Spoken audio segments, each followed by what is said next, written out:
So, Alex, So, Jean. I realized that we don't have a theme song. I've said it once, and I'll say it again. I am perfectly okay if we are the Seinfeld of podcasts. Okay. Insert theme song here. Welcome to episode 2 of Please Don't Hate Me. I'm Jean. I'm Alix. So, Alex, you wanna tell me a thing today? Do you wanna talk about what we're gonna talk to each other about today? Yeah, so the original idea, the intent, was that Jean and I would both pick a theme park and try two truths and a lie, different foods that are at said theme park, and Jean was gonna do Disney World, and I wanted to do Dollywood, and then I realized all the food at Dollywood was pretty normal. So then I looked at, like, Sesame Street, the Sesame Street world inside, SeaWorld. That was normal. So I decided that instead of doing a theme park, I was just going to give Jean some random regional foods I happen to know of off the top of my head, and she has to guess which ones are real and which one my sick, twisted, mayo-infested brain came up with. You said mayo-infested. Mayo-infested. Oh no. I hate mayo. Mayo's disgusting. I know. You know. I had it very easy this time around. Like, I'm so excited to talk about Disney World. I could talk about Disney World all day long. I know you can talk about Disney World all day long. So, Alex. Am I gonna start? Yeah, tell me a thing. Okay. So, now, would you like me to read you the ingredients when I say the name, or do you want to guess and then I'll tell you for sure?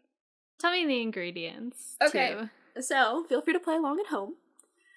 First, we have funeral potatoes, also known as Mormon funeral potatoes.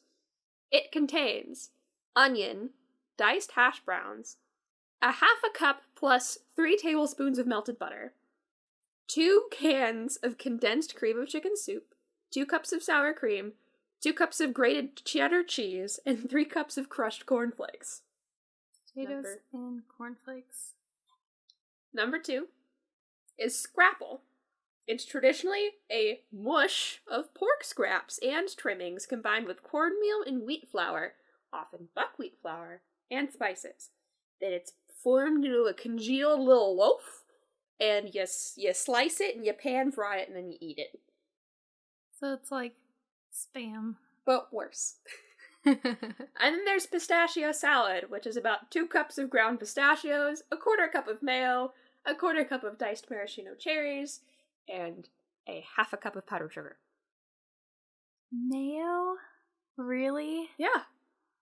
So one of those is real, or 2 of those are real. One of those is not real. Mayo. Mayo. In dessert. Yeah. I'm begging for that to be a lie. Well, also, so salad culture is, I think, a very Midwestern, middle of the country thing, because, there's Snickers salad, there's Waldorf salad, there's ambrosia. I know there's the weird Jell-O, Cool Whip, canned fruit cocktail monstrosity. That's the PG version. I truly I really want Hope for Humanity and to say that the mayonnaise one is a lie, because I want to have hope for humanity that they wouldn't put mayo in dessert. So I have good news. Yes. That is not it. No! But after this, I will pull up some of the recipes I almost included, because one of them is in fact a dessert that includes large amounts of mayonnaise. Alex tried to get me to eat mayonnaise on ice cream yesterday, and I refused. You could try to give me $5 million. Actually, for $5 million, I'd probably Let's do be realistic it here. and just be nauseous for the rest of the day. But there's not a lot I would do. So would you ever eat scrapple? I don't even really like Spam. And that just made me think of Spam. Spam is a lot tighter. Scrapple is essentially, it's got the consistency of meatloaf. Then maybe. I like meatloaf. So which one was the lie? The first one? The pistachio one. Oh, the pistachio. Oh. Yeah, okay. I got confused. Because you Yeah. were like, I have good news. And then you were like... It's not I said the mayonnaise one is fake. Okay, good. I got a little confused there. Yeah. I am so happy about that. My faith in cooks it has been restored. In the Midwest cooking, Scrapple's a Pennsylvania thing. But the funeral potatoes cracked me up because there's a full, like, I feel near like I've heard of 3/4 funeral. cups of melted butter. That sounds like your dream come true. No, it's very close to a Alex. casserole, and I do not eat casseroles. Okay, that's fair. A casserole, I was hot gonna say dish. I have seen you just eat butter, so like you cannot tell me. You can't rat me out on a podcast, Jean. Hey, Alex. Just because I bit into a stick of butter once in the past week doesn't mean I have a problem. Let's leave that up to the judges. How about that? Okay, fine. Okay, fine. Tell me about Disneyland food. Disney World food. Disney World food. Disney World food. I could have done Disneyland too, but I think Disney World had more options, and they're pretty interesting. That's for sure. So the first one, do it. I feel like I believe in you. I believe in you. The first one is a dish from the Skipper Canteen in Magic Kingdom, and it's called Sustainable Fish.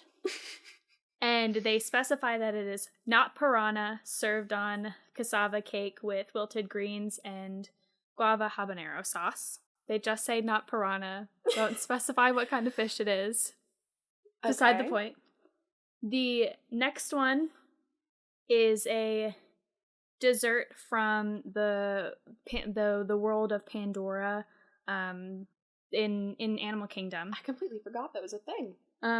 They have a dessert that actually is supposed to represent a Na'vi eye. And it's actually just like a blueberry cream cheese mousse kind of dessert. Aren't the Na'vi the blue people? Yes. I've never seen and Avatar. they live in the weird they're swamp. supposed to, well, okay, so you're in the Valley of Moara. That's where the Pandora land within Animal Kingdom is supposed to represent. And so theoretically the Na'vi live there, but they have this dish that's supposed to be a Na'vi eye. You're eating a Na'vi eye.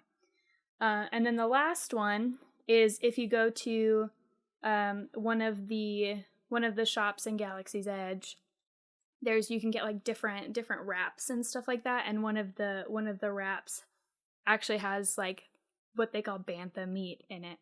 But they don't specify what the bantha meat truly is? I think it's like pork. I think is what it says. Because they have like the Ronto wrap, and they have a Endorian wrap too, which is like chicken.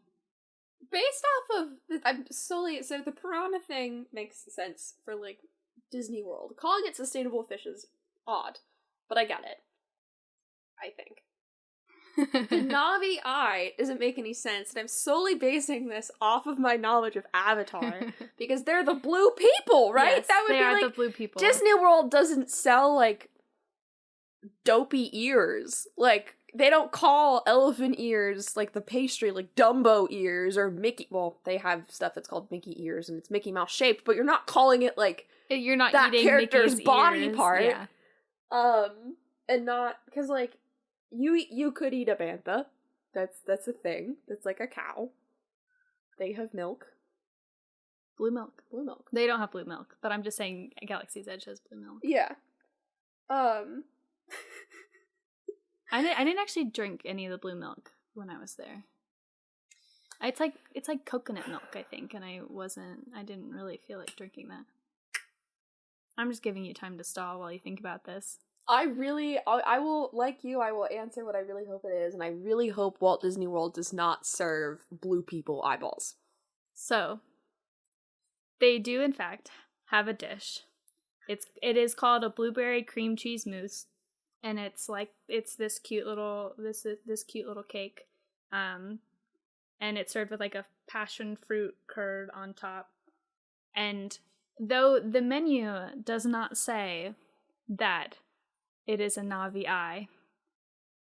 It is something that the cast members will tell you if you ask. It is, in fact, inspired by a Na'vi eye because it's this round blue cake that is rather spherical, and it's like blue and white, and it has like little bits of yellow, like the yellow mango curd on top, or passion fruit curd on top, that looks like an eyeball. I hate everything about that. Does that mean the bantha one was the fake one? It does not talk about bantha meat. The Ronto wrap and then the Andorian chicken wrap are both real things. See, because I knew about both of those, I figured there was just a mystical third one I have somehow missed. Yeah. I did the chicken wrap while I was there. That was pretty good. And then obviously I'm allergic to fish, so I didn't eat the not piranha. But I did. Skipper Canteen is great. I've only eaten there once because it's kind of expensive. But we went there for my other friend Alix's birthday when she came to visit me. And she really, really wanted to eat. The Skipper Canteen has different like sections to it. And she really wanted to eat in like the private study, which is like it's called like the Sea Room because it's the Society of Explorers and Adventurers, I think. It's like within the Disney parks canon, essentially. Started with the Adventurers Club in Pleasure Island and Tokyo Disney Sea and a Mystic Manor, and it's supposed to be like this secret club of all the different adventurers. Like Indiana Jones is supposedly a part of it and stuff like that, and the guy that founded the Jungle Cruise supposedly a part of it. It's really cool. But Alix wanted to eat there, but she didn't want to be picky, so she didn't ask to sit in that room. But as we were walking in and they were leading us to our table, they were leading us like through what's supposed to be a door in a bookshelf, like one of those hidden bookshelf type things. And you like hold the book and then it opens, and we were walking through there and she just got so excited. And I think that was the best part of that experience, was like getting to have her have that. I got like chicken pad thai, which was really, really good. It was very expensive, but also like her reaction to that room is also really cool. And then her reaction made it worth it. Yeah, for sure.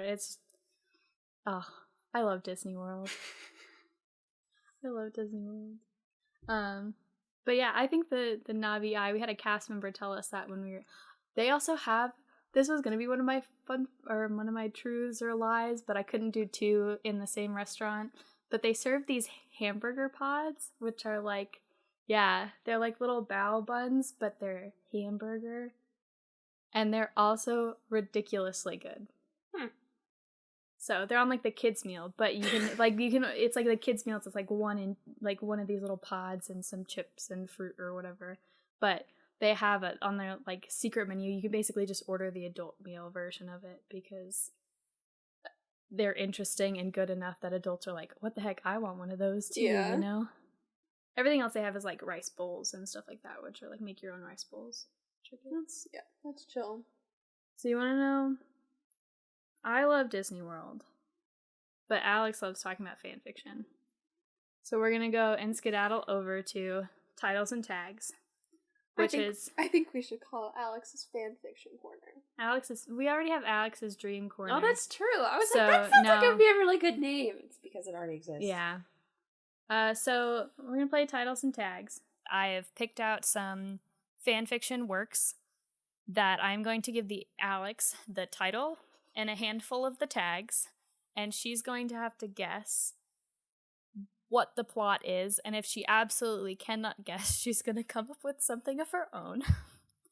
So are you ready for this? I hope to redeem myself for forgetting about the existence of the Ninth Doctor last time. Okay, I think you can. I think you can do it. I don't know! You said that one was going to be a dead giveaway, and I'm pretty sure we have this soundbite of me going, 9? 9. Okay. The first one is Where We All Come Alive. And your tags are alternate universe, time travel. Great. Friends to enemies to friends to lovers. Rivalry, but spicy rivalry. Unrequited crush. Or is it, in all caps, The Senate is Corrupt. Clone Rights. literally said, "Oh honey, y'all messed up," and yeeted him back. This is really complicated and I hate myself. A few time skips. So you're right, I will redeem myself. This is a Star Wars fanfiction, where I guess the primary timeline is the prequels, but for some reason, there's time travel? And that's where it gets a little hinky. Like, I could see, oh god, I can see the crush thing being the obvious, which would be Anakin and Padme, but because of the time travel, I'm concerned. I'm really concerned. So it's, what is it, friends to enemies to friends to lovers? Yes. I think I know what's going on here. Big brain moment. This is oh my god, you're gonna hate me. So Obi-Wan Kenobi, after he realizes that he fucked up with Anakin and Anakin went to the dark side, he goes back in time somehow and like tries to fix Anakin, but so friends, and then Anakin's emo as shit, so he's like, no! So it's the enemy's part, but then they make up, so it's friends! And then they fall in love, because that's how Anakin gets fixed. And that's why it's the unrequited crush, but is it? Because Obi-Wan went through the prime timeline thinking that Anakin didn't return his feelings, but when he went back in time, he did! Aww. Is that your final answer? It's the only thing. Oh, and the clones are there, like Fives and the other ones. Final answer? Yeah. Okay. Was I right? So this is called Where We Come Alive by Tiny Phantom Salad. And I'm just gonna read the description for you. Dying felt a lot like falling. Of course, he'd read the theories about what it might truly be like. Some people said it would be like floating. Others like slow dissipation of steam. Obi-Wan was falling. It wasn't the type of falling he would have first thought of, however. It was like walking down the stairs in the dark and thinking there's one less stair than there is. Jarring at first, the unexpectedness making you seize up, then a fast swoop of your stomach making you dizzy, and finally what he expected to be punched out of relief as the adrenaline left his system, letting him relax into the fall and leaving a calm shock draped over his shoulders like a blanket. He never touched that cold relief, he just kept falling and falling and falling. When his back finally hit the ground, Obi-Wan woke up, in which the Force is not satisfied with the ending, and Obi-Wan is given a second chance to make different choices. Things do not go as expected. Are you proud of yourself, Alex? Was I right? So the first tag is actually Obi-Wan Kenobi / Anakin Skywalker. Amazing! So you want that usually the backslash will between two characters implies a pairing, right? Yeah. Usually a romantic pairing, usually. And it is basically from the tags, Obi-Wan goes back in time, gets sent back in time, and so he becomes a senator and has to deal with all of the clone rights movement and the Clone Wars. And it is like past Padme and Anakin pairing, but then I guess becomes Obi-Wan and Anakin pairing. Also, Darth Maul is alive. And Anakin doesn't turn to the dark side. Are you proud of yourself? I am. I'm proud of you. Yeah. I'm very proud of you. Also, this is, they didn't put it in the tags, but this is a fix-it fanfic. That's what that implies? You want to talk about a little bit what that means? So I can actually touch on two things. I believe, if I remember correctly, the origin of the term slash fiction, which implies like a relationship, is like, yes, the slash. And I think originally like having an X instead of the slash between two character names was meant to imply platonic. Interesting. But I'm not positive. This is going back to like the Star Trek zines mailed fan fiction thing. Just going back quite a ways. Yeah, fix it is basically when someone takes canon, they put it in a bucket, they shake it until it feels better to them, and they just throw it out. And you can either just fix the one thing, or you can fix it and then kind of like repackage it. Nice. My favorite fix in the past have been Harry Potter ones, in which Remus Lupin and Nymphadora Tonks live. That is also a thing that I would fix if I could go back and fix something. We could talk a lot about how we would change the Harry Potter universe, but I was so sad. I also wouldn't have any of the Weasleys die. So apparently, we're kind of getting off a tangent, so I will end it after this. Apparently, in book 5, when Arthur Weasley gets attacked by Nagini at the Ministry of Magic, he was supposed to die. She wanted him to die. That would have broken my heart. But in exchange for him living, she killed Fred. She decided to kill Fred and, the Lupins. Or Lupin/Toxes.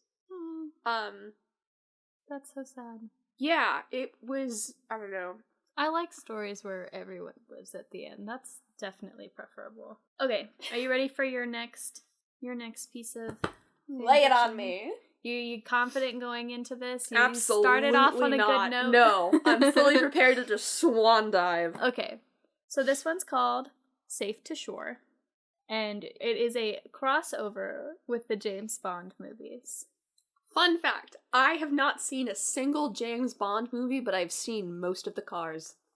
What do you mean by the cars? Like The the cars. cars from the movies? Yes. Okay, I thought you meant like the Cars movies. I was very confused. Well, I think I've only seen the first one. I digress. Anyway, crossover? Yes. So it's a crossover fan fiction, which is obviously what it implies. So you are familiar with the first It's James fandom, Bond. So James and Bond with James has been Bond, with James woven Bond. into something. Yeah. Yes, something that I know. So your tags are nerdy flirtatious banter is their love language, dress up, operating system jokes, and competent people being competent. What? Operating system jokes and competent people being competent? Yes. And it's called, what is it called again? It is called Safe to Shore, and the media genre is a TV show. I mean, my first instinct is to say leverage, but Go with it. Because they're competent people, and they are routinely being competent. I have adjusted, so I am like aggressively leaning into the microphone because I'm so flippin' confused.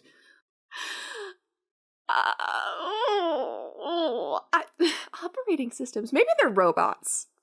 Okay. That's why it's James Bond. I assume that there's probably a robot somewhere in a James Bond movie. Sure.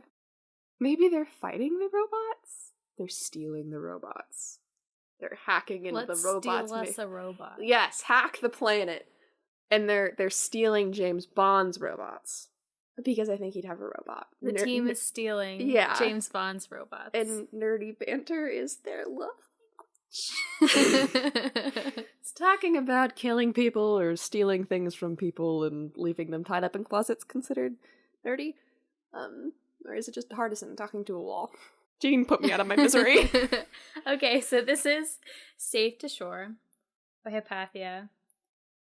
And I'm going to read the description. The description is a little bit of an excerpt from the piece of fan fiction. Okay. And then there's like a one-line description of the fan fiction at the end of that. Okay.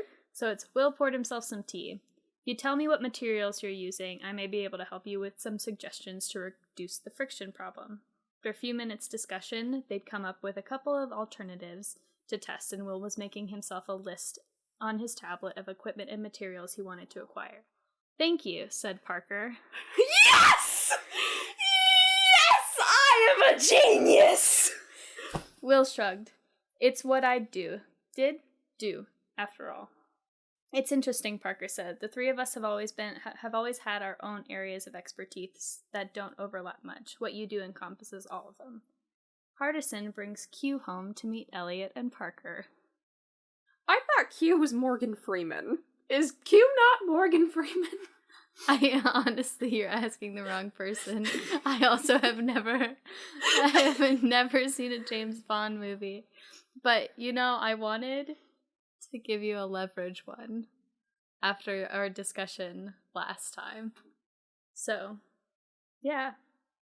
Hardison and Elliot and Parker are all their own team and together, and Hardison meets Q and brings Q home because Q does what all of them do, and he thought it'd be fantastic. This also, I think, is just a single part of a longer fan fiction series, so I think that's why there's a lack of tags and uses dialogue as the description, but, I thought it'd be fun. Are you ready for your last one, then? Yes, but I first want to say that Q was not Morgan Freeman. The most recent Q is played by someone I've never heard of, but I was thinking of John Cleese, so I still don't really know how that would work, but I digress. Lay it on me. This last one is called Nothing I Do Is Safe. And your tags are romance, action-adventure, wizard battle, magic lab partners, just two mages vibing, vengeance is something that can be so romantic, okay? Redemption arc, canon adjacent, found families. You remember earlier when I said that I could just swan dive? We've swan doven. Okay, so the magic lab partners, mages, found family, revenge can be romantic. My first instinct is to say that this is a Critical Role fanfiction. However, I am woefully behind on campaign 2, so this is entirely based off of knowledge I have heard other friends talk about in the internet. I am still reluctant to say that it is Mighty Nine Critical Role because there is no mention of a cat, and as far as I know, and as far as I'm concerned, Caleb Widogast and Frumpkin go hand in fluffy hand. I mean, the redemption arc. The redemption arc is the biggest sticking point for me because apparently it's a bad thing that Caleb used to be some sort of, government killer and killed his parents because he set them on fire and he was brainwashed. I recently, sidebar, discovered that you could tell a lot about me as a person based off of the fact that I love Caleb Widogast, Prince Zuko, Bakugo, Elliot Spencer. I am mentally stable. Anyway. So, despite the lack of any identifying features, which I think you would have plucked out anyway if you figured it would have given me too much information, I think the magical lab partners are Caleb Widogast and, oh shoot. Oh my god, what's his name? Oh, big cowman! Taliesin! Oh! Caduceus! Caduceus! He looks like the Arizona iced tea can. Because he's a grave cleric, and I think mage and cleric, magic users, different types of magic users, but magic users. And I guess they fall in love, because vengeance is romantic, so they're going to, avenge something. Maybe it's the fact that Caleb had to set his parents on fire. Maybe someone stole Frumpkin? Someone threw Veth off a cliff? Who's to say? I'm really sorry about the fact that there is no mention of a cat anywhere in this, so I apologize for that. But it is, in fact, a Critical Role fanfiction. And it's called Nothing I Do Is Safe by Orphic Sheep. And the description is, Essek won't let falling in love with Caleb interfere with his work until it does. Oh, no! Oh! Okay. Continue. I'm sorry. He won't let his fondness for the Nine distract him from his ambitions until they do. Now he has to choose between stopping a war and stopping Trent. I was really close, except that is an NPC I haven't met yet. Quote unquote met yet. I just know about him because of fan art and talking to other people about it. I don't really care about spoilers.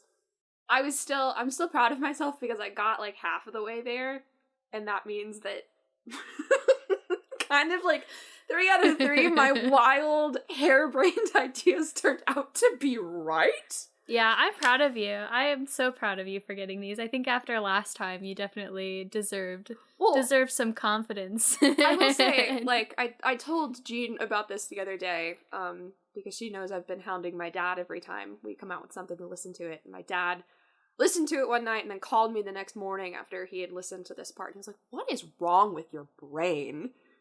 But we love it. I love it.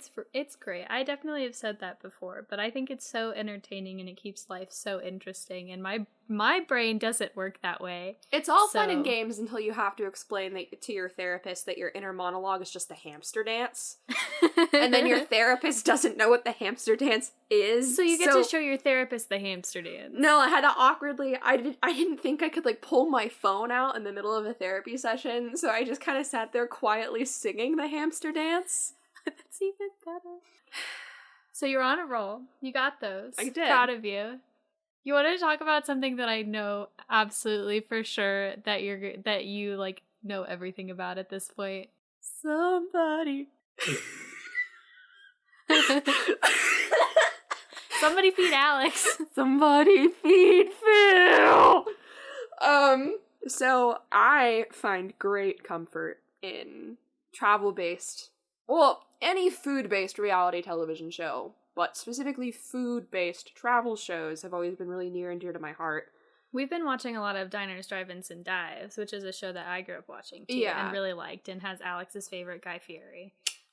But Alex has also been watching another show called Somebody Feed Phil, if you couldn't tell from my lovely interpretation of their theme song. The theme song is so cute. It's very cute. And Alex has seen, I've only seen a couple episodes of this show, but Alex has seen the whole thing at this point, and it is such a breath of fresh air, that show. Yeah, it's filling a very large hole I had in my heart that was left with the absence of No Reservations, Anthony Bourdain's travel show, because I very much loved and admire Anthony Bourdain. So when he died, and it was like he saw the world and saw these different places and saw these different cultures in such a way where it felt very unbiased, and he just was there to hang out with people and learn about the food and learn about the culture and learn about the people through the food in his very, like, sarcastic and morose,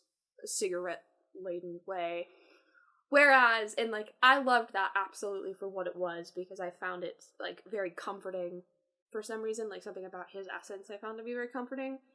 On, I don't want to say the flip side, but on kind of, like, a different end of the similar spectrum, you have Somebody Feed Phil, where Phil is not a chef in any kind of way. Phil was the writer, creator, and executive producer from the hit sitcom Everybody Loves Raymond. And he, I guess, at one point in time had a PBS travel show that was kind of like Somebody Feed Phil, where every, No Reservations, they're in a different country every episode, learning about the food, learning about the culture, learning about the people. So he had that show on PBS, and it got canceled after one season, but Netflix was like, they did the thing that they do, and they're like, oh, hey, like, you had a really good, like, cult following going for this, like, we'll make a show. And thus, Somebody Feed Phil was born, and it is just pure, wholesome fun. His childlike wonder at everything is so refreshing. It is so inspiring. I love traveling. I've been to quite a few different places, but I don't think my biggest fear whenever I travel someplace is I am very picky about food. I've always been very picky about food growing up. And so when I go someplace new, it's like, I want to eat chicken tenders. Like, I just want to eat chicken. I want to eat, like, I will eat grilled chicken and a salad. Like, I've seen you eat chicken in multiple states. Yeah, I love chicken, first of all. It's probably my favorite protein. But at the same time, it's like, it's because it's safe. It's like, that's something that I know. And it's like, I'm allergic to fish. And we kind of have extended that into shellfish and seafood. And basically, if it lives in the water, I can't eat it. I won't eat it. How do you that feel about limits- ducks? Yeah, that I don't think I've ever had duck. I'm not a very adventurous eater. Yeah. Alex is giving me this look of complete like and utter astonishment. She's looking at me with shame. But yeah, so I'm not a very adventurous eater, and a lot of it is it scares me. I think that's the biggest thing I can say is it scares me. And so to see him go and not know anything either, and just kind of be so willing to learn and just try everything and just start conversations with people. And it's not like this whole like, oh, they're other, they're different, like I'm scared to talk to them kind of thing. Like that's not really where my fear comes from. But for him, it seems just so natural. He's so good at just breaking the ice, and just to see his face every time he tries something and just go like this giant grin on his face, just go, this is so good. He's like, I don't care what's in it. He's like, I'll try it. That sounds amazing.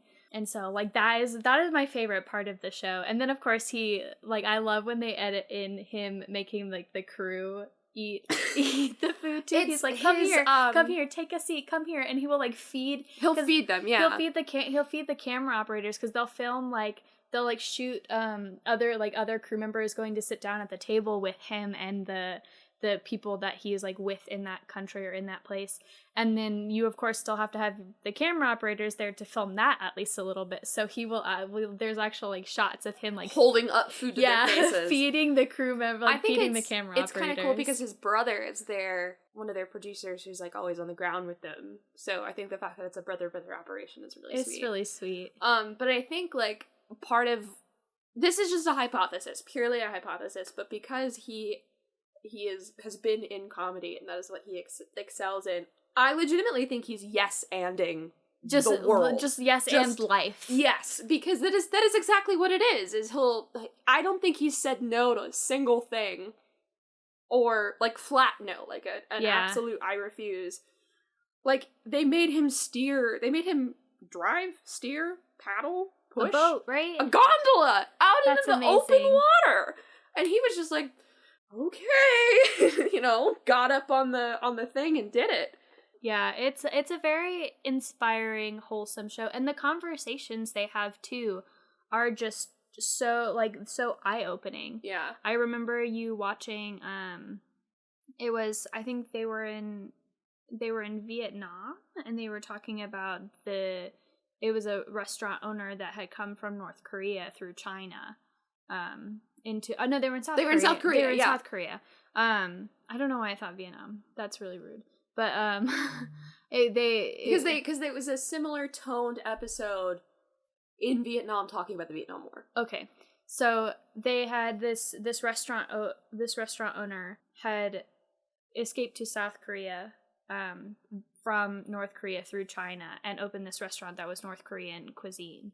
And it was just such a raw conversation of just kind of how things work and how people live in these places where he's going to visit and eating. It's not just like, oh, this is the cuisine. It's like, okay, this is the culture that has influenced this cuisine too. Yeah. Or they were talking in Venice too about the tourist culture of Venice and how people don't realize that people live in Venice. Like, people think that it is like an amusement park that closes at the end of the day. Yeah.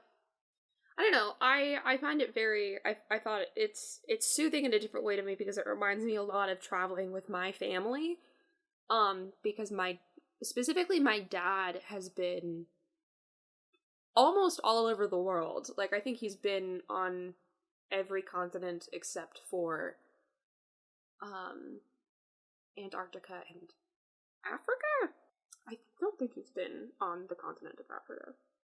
But I could be wrong. He's been everywhere. I remember my grandma my grandma did a lot of traveling too, and I think that's why I'm so interested in traveling. But she had Africa and obviously Antarctica are the only continents she hasn't been to either. And I remember when I got to go to Africa before she did, she was like, I'm very jealous. She's like, I didn't think I'd be jealous of my granddaughter, but I'm very jealous. But like, to counter what you had said about the chicken tenders thing, that is like directly contradictory to the philosophy with which I was raised. Like, when I started traveling, not on my own, but with school groups and stuff, my dad would always say, like, remember, don't get anything you could get at home. Yeah. And he's like, start there, which has been has been great and has also led to some terrible decisions. Terrible mistakes. Because my dad also, like, I grew up, my best friend from high school grew up in a household that didn't believe in clean music, clean versions of explicit songs, because her parents thought it was a waste. My dad doesn't believe in mild food. Mild versions of any type of food. If it is available to be hot, he will ask for it hot. Like, he wants Absolutely. He wants it however it is served natively. And I say natively because my dad has been in restaurants in, I think it was Hong Kong, where he's asked for something at a certain spice level, and they've essentially been like, we're gonna kill the white guy.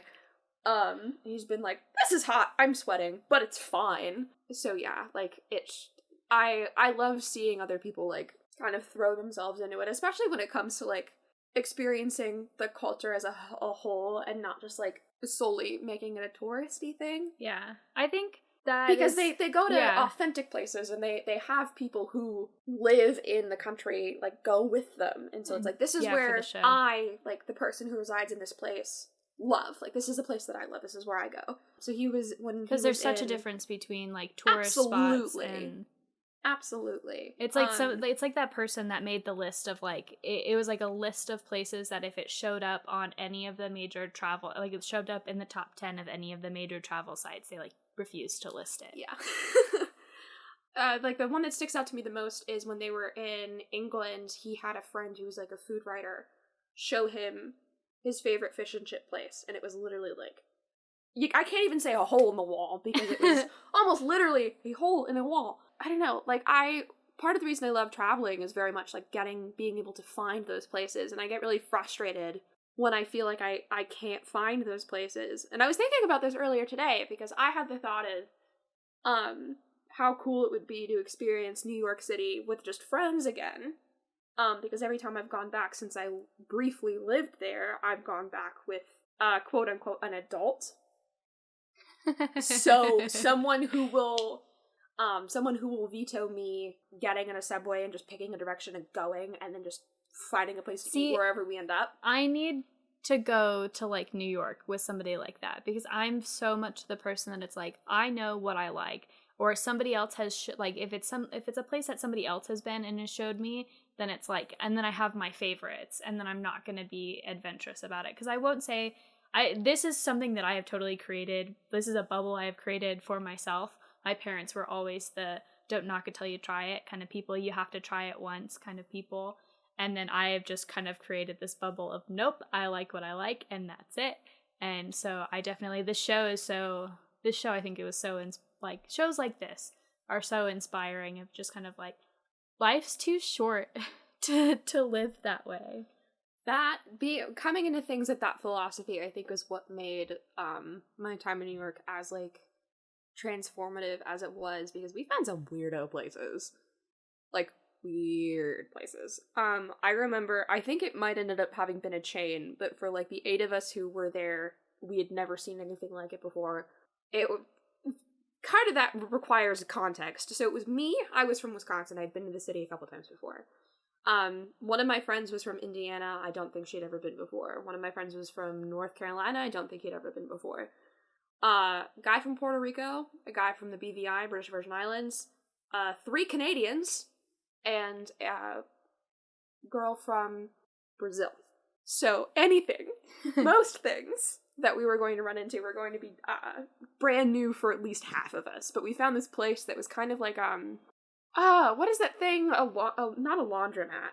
Automat, I think, is the name of the thing. I'm thinking of that song that Marilyn Monroe sang, where you essentially just pay money and something, like, pops out of a little door. It's food. I have no idea. I will look it up, and if I'm wrong, I'm wrong. It's like a vending machine. But it's a wall, and there's a kitchen behind it. Oh, wild. Yeah, so we went to a place like that. And it was really cool. It was very odd because it almost felt like a cafeteria, but it was like a huge, like, actual eating place. So that was cool. I found out that, like, the best pad thai I think I will ever eat was a fusion place in Hell's Kitchen that I don't think exists anymore. yeah, I don't know. I love food. I love learning about things through food. That was also, like, had the biggest, how I bond with people is either through food or adventures in going to find food, because there's been a lot of that, of like, all right, where are we going to go? Let's go somewhere we've never tried before, or... It's also so easy, too, because it's like, oh, you can't figure out how to make conversation? Just eat. Like, at least you get something. Well, and you can talk about the food, and you Yeah. can talk about stuff that's going on immediately around you, and it gives you some sort of buffer. And I think part of that, too, is, like, that's even reflected in the culture of academic theater. Yeah. Because there's always, like, the going out to, like, a cast dinner, like, a crew dinner at some point. And I mean, usually it's, like, Denny's or IHOP, so you're not exactly going for the cuisine, but you are going for, like, the camaraderie, and you're going to... Because food brings people together. Meals bring people together. It's time for sharing. It's time for stories and stuff like that. And so... Ugh. Such a good show. Can I get on my soapbox for a second? Absolutely. I'm scooting closer to my microphone. If you are a person of any vague Italian descent, how much do I have to pay you to show up in Austin, Texas and open a goddamn decent Italian restaurant, because I am suffering. I can't take it anymore. These people think that Italian food is something hoity-toity. I need someone's grandma making me pasta sauce in the back of a shack with those red and white gingham freaking tablecloths, or I'm going to explode. That was the quietest soapbox speech I think I've ever heard. I think about the lack, talking about food bringing people together. My mom's side of the family is Italian. We're Italian and Hungarian, even though apparently we're not ethnically Hungarian. And so for me, that's like one of the biggest signifiers that I am home or with family, is Italian food. And so it's a big comfort thing for me. And even where I grew up in Wisconsin, there was a huge Italian population. So, like, you couldn't, I think the expression is shake a stick and not hit an Italian place that was at least halfway decent. It just doesn't exist in Austin. Yeah. Or if it is, I have yet to find it. Because now I can't eat gluten, so it makes it kind of hard. I don't know, if you think that Italian food is just pasta, you're deluding yourself. But it's also just like, that's not where Austin's soul is. So yeah. I'm kind of like looking for something that doesn't exist. Austin's soul is weird tacos. Is Tex-Mex, yeah. Is like, but like specifically like strange things that don't belong on tacos. I'm thinking like torchies, like like bastardizations of foods. It's like Guy Fieri's gringo sushi. Yes. He put French fries in sushi. Yes. It was caused a whole uproar.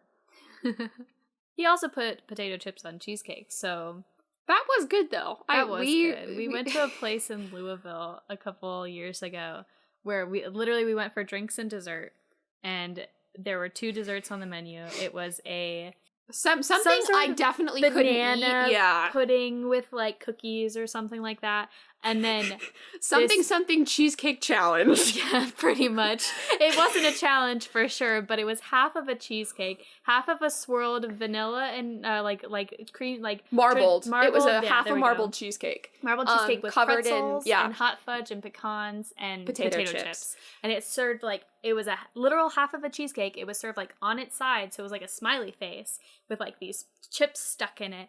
It was bigger than our heads, and 3 of us sat down and ate the whole thing. We demolished it. I do definitely think I'll talk look it about up. Food bringing people together. Yeah. I definitely think it had some kind of challenge in it, because you looked our waiter dead in the eye, you looked our server dead in the eye, and you said, "Please, for the love of God, no fanfare."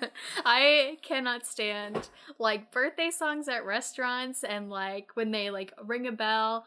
Going back to Disney World, in the cantina in Galaxy's Edge, there's a certain drink, if you order, the bartenders will start shouting, and the entire cantina will start shouting until they like bring it, and it's like, I'm pretty sure it's like smoking with like dry ice or whatever, and until they like bring it to you, and I was like, I'm not having that. I was like, what is that? Not that, please and thank you. You were like, no fanfare, and I don't want people to come that together. Yeah. You know? Our server, I think as soon as we sat down and we were here for drinks or dessert and cocktails, our server was immediately like, got it. And then we added the no fanfare, and they were like, doubly got it. They were very cool and very nice to us. They were very proud of us too, I think, when we finished the cheesecake. And I don't I think I was like 4 well gin and tonics deep because that day was a terrible day. I actually don't remember the end of the cheesecake. I definitely think that I had the last bite. I think Probably. Kit and I split like the last Well, yeah, bite because it was one of those things. The middle bit. Yeah, it was one of those things where we had gotten so far, and even though all of us were so full, we were like, we have to Well, because we finish had it. just waited. We had gotten fried chicken at this chicken place in Louisville. Meryl's Whiskey Kitchen. Yes! So good. So good. We waited for like forever to get a table. And It was so worth it though. Yeah, it was very worth it. I got mac and cheese in a little tiny cast iron pan. I peeled my chicken. So good. Their fries were really good. Man. Food. Okay, so obviously we stan everybody. Somebody feed Phil. Everybody feed Phil. Everybody feed Phil. Everybody feed Phil. We stand somebody feed Phil. Obviously, diners, drive-ins, and dives. Do you have any other travel food recommendations? And Anthony Bourdain's. No reservations. No reservations. I'm a big fan of Top Chef. It's every season. Not really travel. Well, every season is in a different city. Is it really? Yeah, I didn't know and then that. for like the last 4 episodes or whatever, they actually go to a different country. Wow. So a lot of the season is like will be dedicated to cooking that state or that section of the state's regional cuisine, which is really cool, and they'll bring in like local chefs. So like this is kind of a given, but for when they were in New Orleans, Emerald was there a lot. Ooh. I refer to him affectionately as Papa Emerald. I want him to adopt me. But yeah, no, that's kind of a cool thing about Top Chef. Some seasons are definitely better than others. Top Chef Masters is really good. That's all like actual like James Beard award-winning chefs competing for charity, which I think is really cool. I also just really love Tom Colicchio, who's one of the judges on Top Chef. We're both big Unwrapped fans. I also love Unwrapped. We like it for 2 different reasons. Yeah. I like it because the show is very visually satisfying in the sense of like the production of the food. It's like how it's made, and it's just a lot of fun. My favorite is when they went to the Jelly Belly factory and saw how they made Jelly Bellies. See, well, for me, I like Unwrapped because I like knowing how stuff's made. I could care less about how they presented it. I didn't realize until very recently when one of our mutual friends had mentioned on Twitter that she didn't know how they got so much flavor into a Jelly Belly. I lived very close to a Jelly Belly distribution plant growing up. I lived so close to the Jelly Belly factory. I have pictures with me standing and the little paper hat! And the paper hat and me standing next to the Jelly Belly beetle bug. Yeah! And like, there's a statue. I have a collection of the bottles from the Jelly Belly sodas. Ugh. But I yeah, love Jelly Belly. There's like the train where they take you around. For us, it was just like the storage floor, factory floor. But they walk you through like how they made Jelly Bellies. And I always thought that was super cool. By the way, the answer to the question, how does so much flavor fit into one Jelly Belly jelly bean, is that it gets flavored in stages. So there's a flavor in the core, and then there's flavors in each layer of the shell itself. So it's not like one of those like Breyers Brock's jelly beans where it's just kind of like goo in the center, and flavor in the shell. It's actually flavored all the way through. They do it like, they basically do the gummy part in its shape, and then like the gummy core in its shape, and then they put them in tumblers, and then tumble them in different layers. It's like the and they opposite move of them. rock tumbling. Yeah. Because you're adding instead of subtracting. Yeah, you're adding instead of subtracting. I remember one year, when we'd first gone when I was a kid, my mom bought all of her siblings bags of belly flops for Christmas. Belly flops are the best. They are so much fun, because then my favorite is when you can get a triple Jelly Belly, because you feel like you won the jackpot. For those of the uninitiated, belly flops are the rejected jelly beans, so they're like deformed. And I think it's so funny that they call them belly flops, but you can buy them in big bags for super cheap, because like, why would they get rid of them? Yeah, you can sell them as a novelty, and it's amazing. You don't get to like pick the flavor themes that you would, like the sours. It's and just stuff like a that. variety pack. It's just, you can get literally any kind of jelly bean in there. And you could, like like I said, my favorite are when the two get stuck together during the shell tumbling portion, and so it's just like these 2 or 3 or sometimes even 4 stuck together. Oh, it's great, and it looks like they just have a giant mound shell. So, what I'm hearing is, we're gonna wrap this up, and we're gonna go see if the Jelly Belly online store delivers to Texas, and whether or not they sell bags of belly flops. Absolutely. And maybe check the melting temperature of jelly beans, because it is summer. Yeah. Protect the Jelly Bellies at all cost. We don't want one big belly flop. Yeah, multiple belly flops are preferred. So I guess before we wrap this up, we kind of talked about last podcast that we're kind of doing this to challenge each other creatively, but in the life and times of being stuck inside due to COVID-19. COVID-19. That's copyright, Alex. It's fine. It's a parody. Okay, sure. If Weird Al can do it, so can I. We've also, Alex and I have been trying to challenge ourselves in our day-to-day lives for various other things too. Like we started doing yoga. We haven't been too great keeping up with it daily, but it's still making that change.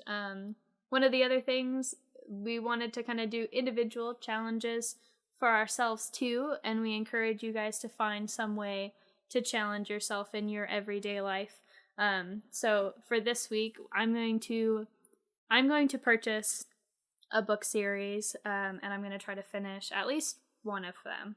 And the first book is called Children of Blood and Bone. It's by an author named Tomi Adeyemi.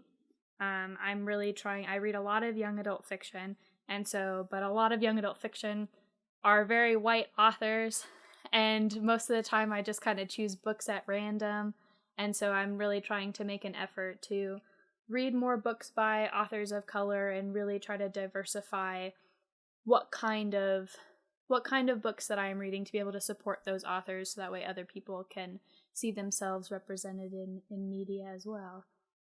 I had plans to do something similar. Unfortunately, all of the relevant books that I ordered are back ordered. I haven't read a book in a very long time. Surprise, surprise, most of the reading that I get done is fan fiction. In case you haven't caught on, I'm so sorry. Your parents must be very disappointed. I ordered the anniversary edition of The Feminine Mystique, in addition to a book called Hood Feminism, Notes from the Women That a Movement Forgot. I think that'll be really interesting to read in tandem. The Feminine Mystique is a book written by Betty Friedan. It is seen as like one of the integral parts of that wave of feminism that happened in the 60s. I also have a book coming that is called Stonewall, the definitive story of the LGBTQ rights and the uprising that changed America. I think that's going to be cool. I wrote my junior year of high school, I wrote my junior thesis on LGBTQ rights over the course of the history of the US, so I think that's going to be cool. It's something I like to read about. But in terms of books that are actually showing up, that I'm looking forward to kind of challenging myself with, is I ordered, and I'm looking forward to reading, All Be Gone in the Dark, which is a book about catching the Golden State Killer that was written by Patton Oswalt's wife, whose name currently escapes me, right before she died. And it was like her whole thing was like looking into like catching the Golden State Killer. And I think it's going to be really interesting. I watch a lot of stuff pertaining to true crime because it's easier for me to put the distance, like the mental wall up between reality and... That's why I read young adult fiction. So I'm really interested to see like if it's going to affect me any differently reading it. Also, I've been on a really big theological kick the past couple months, so I purchased a copy of The Black Arts, which is a concise history of witchcraft, demonology, astrology, alchemy, and other mystical practices throughout the ages. I think it's going to be great.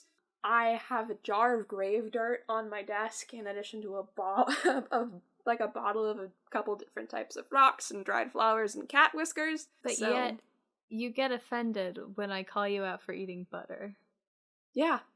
I feel like it's easier to explain the grave dirt than it is to eating butter, okay? Okay. One of them I'm playing into a stereotype, the other one is just weird. I wonder which one's which. But it's okay. Obviously, okay. After I start reading the book, I will come back and I will tell the story of my grave dirt. Okay. So, we each picked our own challenges. Alex is going to read one of the books. Alex's goal is to just read a book. Okay, Alex's goal is, and she bought many different ones. She bought many different ones just to hope that one of them keeps a hold on her for the whole book. I picked out a very specific set of books.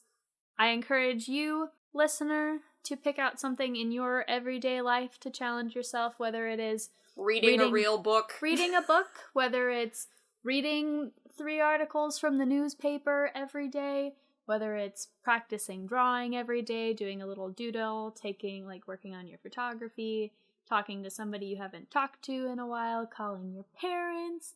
Find a way to make small improvements in your life. Progress is relative, so do what you can. Thank you for joining us for the 2nd episode of Please Don't Hate Me. Thanks for listening. See you next time. Woot woot!